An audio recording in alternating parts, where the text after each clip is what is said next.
بسم اللہ الرحمن الرحیم۔ صرف 5 منٹ کا مدرسہ قرآن و حدیث کی روشنی میں 121واں دن 1 جمادی الاولیٰ۔ نمبر 1، اسلامی تاریخ۔ وہ مبارک گھر جہاں آپ صلی اللہ علیہ وسلم نے قیام فرمایا۔ رسول اللہ صلی اللہ علیہ وسلم جب مکہ سے ہجرت کر کے مدینہ آئے تو یہاں کے لوگوں نے آپ کا پرجوش استقبال کیا۔ قباء سے مدینہ تک راستے کے دونوں جانب صحابہ کرام کی مقدس جماعت صف بنائے ہوئے کھڑی تھی۔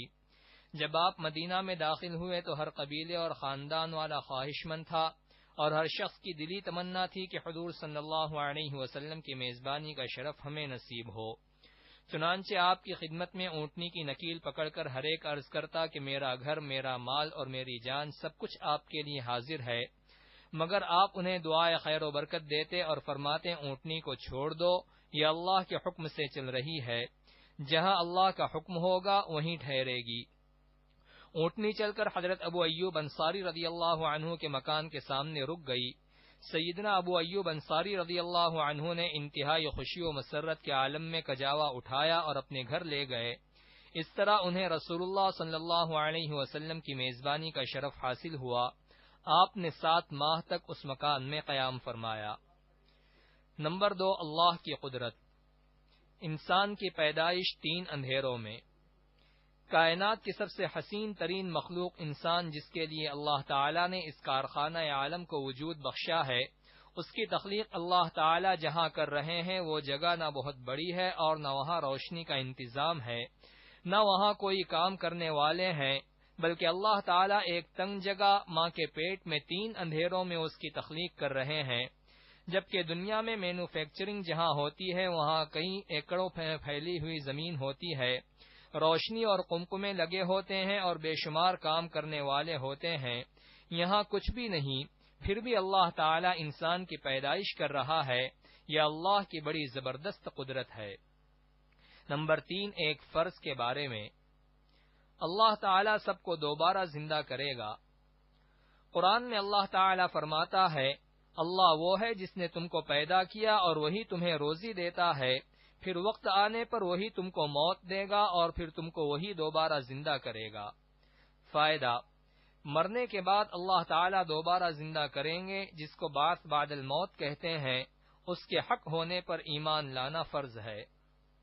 نمبر 4، ایک سنت کے بارے میں۔ وضو میں 3 مرتبہ کلی کرنا۔ حضرت علی رضی اللہ عنہ رسول اللہ صلی اللہ علیہ وسلم کے وضو کی کیفیت بیان کرتے ہوئے فرماتے ہیں کہ رسول اللہ صلی اللہ علیہ وسلم نے 3 بار کلی کی۔ نمبر 5، ایک اہم عمل کی فضیلت۔ مسلمان کو کپڑا پہنانا۔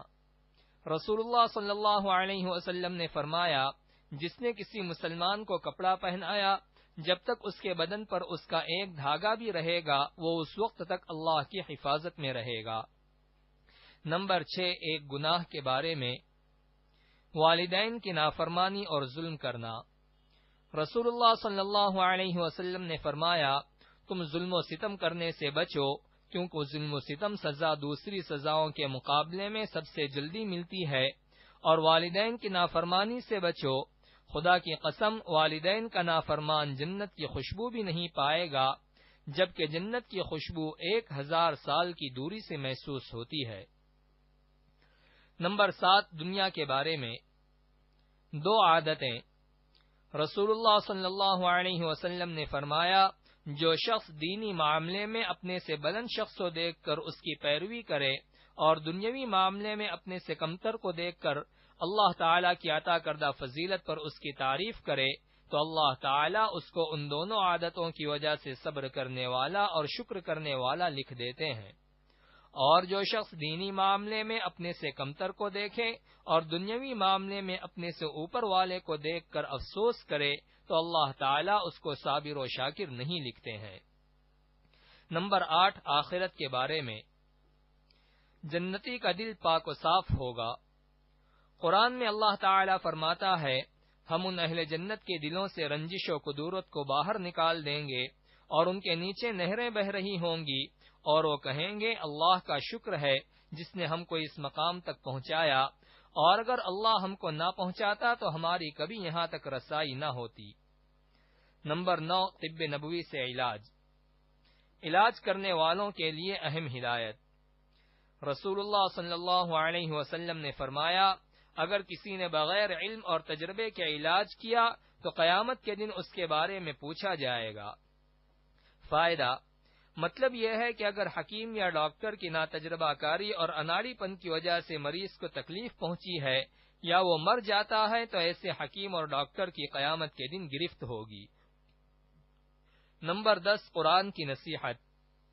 قرآن میں اللہ تعالی فرماتا ہے، اے ایمان والو، جب تم میں سے کسی کو موت آنے لگے تو وصیت کے وقت شہادت کے لیے تم مسلمانوں میں سے 2 انصاف پسند آدمی گواہ ہونے چاہیے، یا پھر تمہارے علاوہ دوسری قوم کے لوگ گواہ ہونے چاہیے، جیسے تم سفر میں گئے ہو پھر تمہیں موت کا حادثہ آ جائے۔